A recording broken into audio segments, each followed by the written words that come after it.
இறையேசுவில் பிரியமான சகோதரர்களே, சகோதரிகளே, இறைவனின் ஆசீரும் அருளும் இன்று உங்களோடு நிறைவாய் தங்கட்டும். இன்று ஆண்டின் பொதுக்காலத்தின் 26ஆம் ஞாயிறு. இன்று நம் சிந்தனைக்கு கொடுக்கப்பட்டிருக்கிற நலம் தரும் நற்செய்தி லூக்கா நற்செய்தி 16ஆம் அதிகாரம் 19 முதல் 32 வரை உள்ள இறைமுத்துக்கள். இன்று நம் சிந்தனைக்கு கொடுக்கப்பட்டிருக்கிற மைய கருத்து ஏழைகளின் உணர்திறனாய் உருமாற. அன்பார்ந்தவர்களே, ஏழைகள் இருக்கிறார்கள் என்கிற உணர்வோடு பயணிக்க இன்றைய நம் ஒவ்வொருவருடைய வாழ்க்கையிலும் இந்த பண்பை நிலைநிறுத்துவதற்காக இன்றைய நற்செய்தி சிறப்பாக பணக்காரன் லாசர் என்கிற இந்த உவமை வழியாக நமக்கு மிக ஒரு பெரிய பாடத்தை வைக்கிறது. இதை மையப்படுத்தி இன்றைய இறை வார்த்தையை தியானிப்போம். அன்பார்ந்தவர்களே, 13ஆம் நூற்றாண்டிலே நடந்த ஒரு நிகழ்வு இது. ஜான் பெர்னார்டோன் என்கிற ஒரு இளைஞன் குதிரையிலே சவாரி செய்து கொண்டு சென்று கொண்டிருக்கிறார். சாலையோரத்திலே ஒரு நபர் பிச்சை எடுத்துக் கொண்டிருப்பதை பார்க்கிறார். அவர் தொழுநோயால் பாதிக்கப்பட்டவராகவும் இருக்கிறார். இந்த இடத்தை விட்டு நேரடியாக கடந்து சென்ற ஜான் பெர்னார்டோன் சற்று நேரத்திலே தன்னுடைய குதிரையை நிறுத்திவிட்டு சிந்திக்கிறார். அதற்கு பின்னால் அவர் சென்ற அதே பாதைக்கு திரும்பி வந்து அந்த பிச்சைக்காரரை கட்டி அரவணைத்து, இவரும் கடவுளுடைய படைப்பு தான் என்கிறபடி கடவுளை காண்பதை போன்று நினைத்து அவரை கட்டி அரவணைத்து முத்தமிட்டு அவருக்கு தேவையான காசுகளை கொடுத்து விட்டு செல்லுகிறார். இந்த ஏழையோடு அவர் கொண்ட அந்த தருணம் அவருடைய வாழ்க்கையை மாற்றுகிறது. இவர்தான் புனித பிரான்சிஸ் அசிசியார் என்று பிற்காலத்திலே நம் அனைவருக்கும் அறிமுகப்படுத்தப்படுகிறார். ஒரு ஏழையை தொட்ட அந்த தருணம் இவருடைய வாழ்க்கையை முழுமையாக புரட்டி போட்ட நிலையை நம்மால் பார்க்க முடிகிறது. அன்பார்ந்தவர்களே, இன்றைய நற்செய்தியிலே ஒரு பணக்காரன் ஏழை லாசர் என்கிற இந்த உவமையை வெளிப்படுத்துவது வழியாக ஆண்டவர் இயேசு கிறிஸ்து நம்மை சுற்றி இருக்கக்கூடிய இயலாமையில் இருக்கக்கூடியவர்களை, ஏழை எளியவர்களை நாம் உணர்வு பூர்வமாக கண்டு கொள்ள வேண்டும் என்கிற கருத்தை இன்றைய நற்செய்தி நமக்கு முன்வைக்கிறது. அன்பார்ந்தவர்களே, இன்றைய நற்செய்தியிலே ஆண்டவர் இயேசு கிறிஸ்து ஏழை எளியவர்கள் மீது ஒரு தனிப்பட்ட அக்கறையோடு நாம் வாழ வேண்டும் என்கிறதை தெளிவுற நம்பிக்கையாளர்கள் ஒவ்வொருவருக்கும் எடுத்துக் கூறுவதாய் இன்றைய நற்செய்தி அமைந்திருக்கிறது. ஏழைகள் மதிப்பிற்கும் மரியாதைக்கும் உரியவர்கள், பாதுகாப்பு அவர்களுக்கும் கொடுக்கப்பட வேண்டும் என்கிறது மிக முக்கியம் என்கிறதை இன்றைய நற்செய்தி நமக்கு சுட்டி காட்டுகிறது. நம்பிக்கையாளர் ஒவ்வொருவரும் ஏழைகளின் பாதுகாவலர்களாக உருமாற அழைக்கக்கூடிய இன்றைய நற்செய்தி நாம் ஏழைகள் எளியவர்களை பாதுகாக்கக்கூடியவர்களாக வாழ நமக்கு அழைப்பு விடுக்கிறது. இதைத்தான் திருப்பாடல் 12:15 தெளிவுற குறிப்பிடுகிறது. ஒரு ஏழை கடவுளை நோக்கி அழைக்கிற பொழுது கடவுள் கண்டிப்பாக அவருக்கு செவி சாய்ப்பார் என்கிற எண்ணத்தை வெளிப்படுத்துவதாகவும், அதே நேரத்திலே திருப்பாடல் 113:7 குறிப்பிடுகிறது.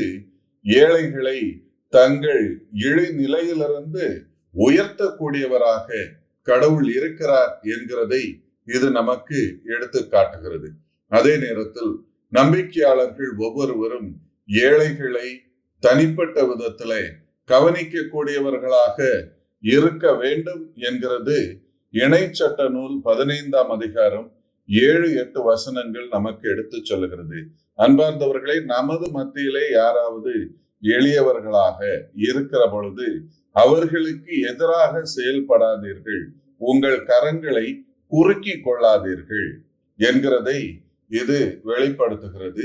ஏழைகள் மீது பரிவு கொண்டவர்களாக வாழ வேண்டும் என்கிறதை ரூத் ஆகமம் 2ஆம் அதிகாரத்திலே போவாசுடைய நிலத்திலே பணியாற்றி கொண்டிருக்கக்கூடிய ஏழைகள் மீது தனிப்பட்ட பரிவு இருக்க வேண்டும், அவர்களுக்காக நாம் அவர்களுக்கு உரிய பகை கொடுக்க வேண்டும் என்கிறதை ரூத் ஆகமம் 2ஆம் அதிகாரம் நமக்கு எடுத்து சொல்லுகிறது. ஆனால் அதே நேரத்திலே ஏழைகளை துன்புறுத்தக்கூடியவர்களுக்கு எதிராக கடவுளுடைய கரம் கண்டிப்பாக எழும் என்கிறதை நீதிமொழிகள் ஆகமம் 14ஆம் அதிகாரம் 31ஆம் வசனம் குறிப்பிடுகிறது, கடவுளே ஏழைகளின் பக்கம் எழுந்து வருவார், அவர்களுக்காக பேச யாருமில்லை என்கிற நிலையிலே கடவுளே அவர்களுக்கு உரிய உரிமையை கொடுக்க நேரடியாக வருவார் என்கிறதை நீதிமொழிகள் ஆகமம் 22ஆம் அதிகாரம் 22ஆம் வசனம் நமக்கு எடுத்து சொல்லுகிறது. எசாயா இறைவாக்கினர் ஆகமம் 10ஆம் அதிகாரம் 1 முதல் உள்ள வசனங்களிலே ஏழைகளின் உரிமை பாதுகாக்கப்பட வேண்டும், அவர்களை நீங்கள் அடிமைப்படுத்தாதீர்கள் என்கிறதை எசாயா இறைவாக்கினர் வெளிப்படையாக எடுத்து சொல்லுகிறார். இதே நிலையைத்தான் ஆமோஸ் ஆகமம் 2ஆம் அதிகாரம் 6 மற்றும் 4ஆம் அதிகாரம் 1 வசனங்களிலே ஆமோஸ் இறைவாக்கினர் தன்னுடைய வாழ்நாளில் ஏழைகளை விற்பனை செய்யக்கூடியவர்களை, ஏழைகளை அடிமைகளாக்கக்கூடியவர்களை கடிந்து கொள்ளுகிறார் என்கிறதை இது வெளிப்படுத்துவதாய் அமைந்திருக்கிறது. அன்பார்ந்தவர்களே, இன்றைய நற்செய்தியிலே ஆண்டவர் இயேசு கிறிஸ்து ஏழையாகிய லாசரை கண்டுகொள்ளாத பணக்காரனுடைய அந்த மனநிலையை அவர் சாடுகிறார் என்கிற நிலையை இன்றைய நற்செய்தியிலே பார்க்கிறோம். அதாவது ஏழை தனது வாயில் அருகிலே இருக்கிறான் என்கிற உணர்திறன் கூட இல்லாமல் வாழக்கூடிய மனநிலையை கொண்ட அந்த பணக்காரனை இயேசு இன்றைய நற்செய்தியிலே கடிந்து கொள்வதாக இன்றைய நற்செய்தி நமக்கு எடுத்து சொல்லுகிறது. அன்பார்ந்தவர்களே, இயேசுவின் போதனையிலே இந்த ஏழைகள் மீதுள்ள பரிவு என்பது மிக தெளிவாக பல இடங்களிலே சொல்லப்படுகிறது. சிலவற்றை நாம் குறிப்பிட வேண்டும் என்றால், லூகாஸ் நற்செய்தி 6ஆம் அதிகாரம் 20ஆம் வசனம் மற்றும் மத்தேயு நற்செய்தி 5ஆம் அதிகாரம் 3ஆம் வசனம் இவை எடுத்து சொல்லுகிறது, ஏழையரே நீங்கள் பேறு பெற்றவர்கள் என்று மிக அழுத்தம் திருத்தமாக முழக்கமிடுகிறது என்பதை இது சுட்டி காட்டுகிறது. இதே நிலையைத்தான் லூக்கா நற்செய்தி 4ஆம் அதிகாரம் 18ஆம் வசனத்திலே ஆண்டவரின் ஆவி என்னை அருள் பொழிவு செய்திருக்கிறார் என்கிறதை சொல்லுவது மட்டுமல்ல, ஏழை எளியவருக்கு நற்செய்தி எடுத்து சொல்வதற்காக ஆண்டவருடைய ஆவி என்னை அருள் பொழிவு செய்திருக்கிறார் என்கிறதை ஆண்டவர் இயேசு எடுத்து சொல்லுகிறார். இதே நிலையைத்தான் மார்க்கு நற்செய்தி 12ஆம் அதிகாரம் 41 முதல் 44 வரை உள்ள வசனங்களிலே ஏழை கைம்பெண் அளித்த 2 காசுகள் மிக உயரிய காணிக்கையாக இயேசு எடுத்து சொல்லுகிறார். ஆனால் அவரை விட எத்தனையோ பேர் சிறப்பாக பெரிய அளவிலே காணிக்கைகளை கொடுத்தாலும் இந்த ஏழை கைம்பெண் கொடுத்த காணிக்கை உயரியது என்று இயேசு சுட்டி காட்டுகிறார். எனவே இயேசு ஏழையாக பிறந்தார், ஏழையாக வாழ்ந்தார் என்பது மட்டுமல்ல, ஏழைகளோடு பரிவு கொண்டு வாழ்ந்தார் என்பதும், இயேசு ஒரு ஏழையாக இறந்தார் என்பது கூட அவருடைய வாழ்க்கையிலிருந்து நாம் அறிந்து கொள்ள முடிகிறது. எனவே இயேசுவின் போதனை ஏழைகளை ஒரு உரிமை குடிமக்களாக அடையாளம் கண்டு கொள்ளக்கூடிய தன்மையை, மனப்பக்குவத்தை நாம் பெற நமக்கு அழைப்பு விடுக்கிறது. இன்று நாம் வாழும் சமூகம் ஒரு முரண்பாடான உண்மையை நமக்கு வெளிப்படுத்துகிறது. இன்று நம்மிடம் உயர்ந்த கட்டடங்கள் மற்றும் பரந்த நெடுஞ்சாலைகள் உள்ளன. ஆனால் நம்முடைய குணங்கள் குறுகியதாகவும் நம்முடைய பார்வைகள் குறுகியதாகவும் உள்ளது. நாம் பொழுதுபோக்குகளில் அதிக நேரத்தை செலவிடுகிறோம், ஆனால் குறைவாகவே அனுபவிக்கிறோம். நாம் பெரிய வீடுகள் கட்டுகிறோம், ஆனால் சிறிய குடும்பங்களை ஏற்படுத்துகிறோம். நம்மிடம் விசாலமான அறை உள்ளது, ஆனால் சுருங்கிய இதயங்களோடு வாழ்ந்து வருகிறோம். நமக்கு அதிக சமரசங்கள் உள்ளன, ஆனால் அவை செய்து கொள்ள குறைந்த நேரமே இருக்கிறது. நமக்கு அதிக அறிவு உள்ளது என்று நாம் நினைக்கிறோம், ஆனால் குறைவான தீர்ப்புகள் தான் நம்மிடமிருந்து வெளிப்படுகிறது.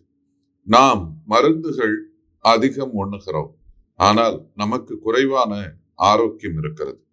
நம் உடைமைகளை பெருக்கிக் கொள்ளுகிறோம், ஆனால் நம்முடைய மதிப்புகளை குறைக்கிறோம். நாம் சந்திரனை அடைந்தோம் என எண்ணுகிறோம், ஆனால் நம் தெருவை கடந்து நம் அயலார்களை சந்திப்பதில் நமக்கு சிரமமாக இருக்கிறது. நாம் விண்வெளியை வென்றுள்ளோம், ஆனால் நம் உள் இதயத்தை வெல்ல நம்மால் முடியவில்லை.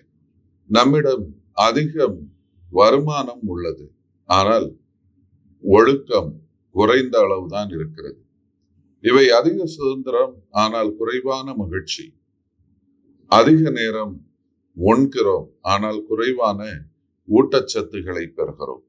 இது நன்றாக தோன்றும் வீடுகள் மற்றும் உடைந்த குடும்பங்களின் காலங்களும் என்பதை நமக்கு உணர்த்துகிறது. எனவே மற்றவர்களின் தேவைகளை உணர்ந்து வாழக்கூடிய உண்மையான மனநிலை நமக்கு தேவை என்பதை நாம் புரிந்து கொள்ள வேண்டும். அன்பார்ந்தவர்களே, இன்று உலக அளவிலே நம்பிக்கையாளர்கள் பலரும் பிறருக்கு பகிர்ந்து கொள்வதிலே திறம் படைத்தவர்களாக, உலகிலே அறியப்படுபவர்களாக தெரிகிறார்கள். எனவே இன்று பகிர்வுக்கு அல்லது ஏழைகளுக்கென எந்த பணியையும் எந்த தூரத்திற்கு சென்றும் செய்யக்கூடிய தன்மை கொண்டவர்களாய் கிறிஸ்துவிலே நம்பிக்கை கொண்ட பலரையும் நம்மால் பார்க்க முடிகிறது.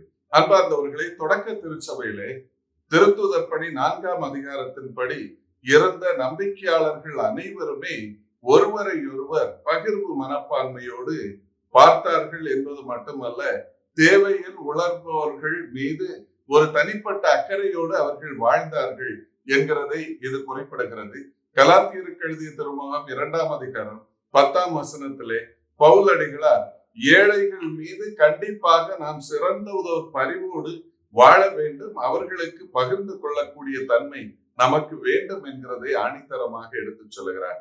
அன்பார்ந்தவர்களே, நம்மை சுற்றி இருக்கக்கூடிய தேவை நிமித்தம் வாழக்கூடிய ஒவ்வொரு ஏழைகளையும், எளியவர்களையும், அனாதைகளையும், வறியவர்களையும் நாம் கண்கூடாக பார்க்கிறோம் என்பது மட்டுமல்ல, நம்மால் இயன்ற அளவு ஏதாவது விதத்திலே அவர்களுக்கு உதவ முடியுமா என்று சிந்திக்கவும், அவர்களுக்கு உதவ முன்வரவும் இன்றைய நற்செய்தி நம்மை அழைக்கிறது. இத்தகைய மனநிலையை பெற்று ஏழைகள் மீது பரிவும் இரக்கவும் கொண்டவர்களாக, ஏழை எளியவர்கள், தேவையின் நிமித்தம் இருக்கக்கூடியவர்கள் நமது மத்தியிலே வாழுகிறார்கள் என்கிற உணர்திறனோடு அவர்களுக்கு ஏதாவது விதத்திலே உதவி செய்யக்கூடிய அருளையும் ஆற்றலையும் வேண்டி செபிப்போம். இறைவன் உங்களையும் உங்கள் குடும்பங்களையும் நிறைவாக ஆசீர்வதிப்பாராக. ஆமென்.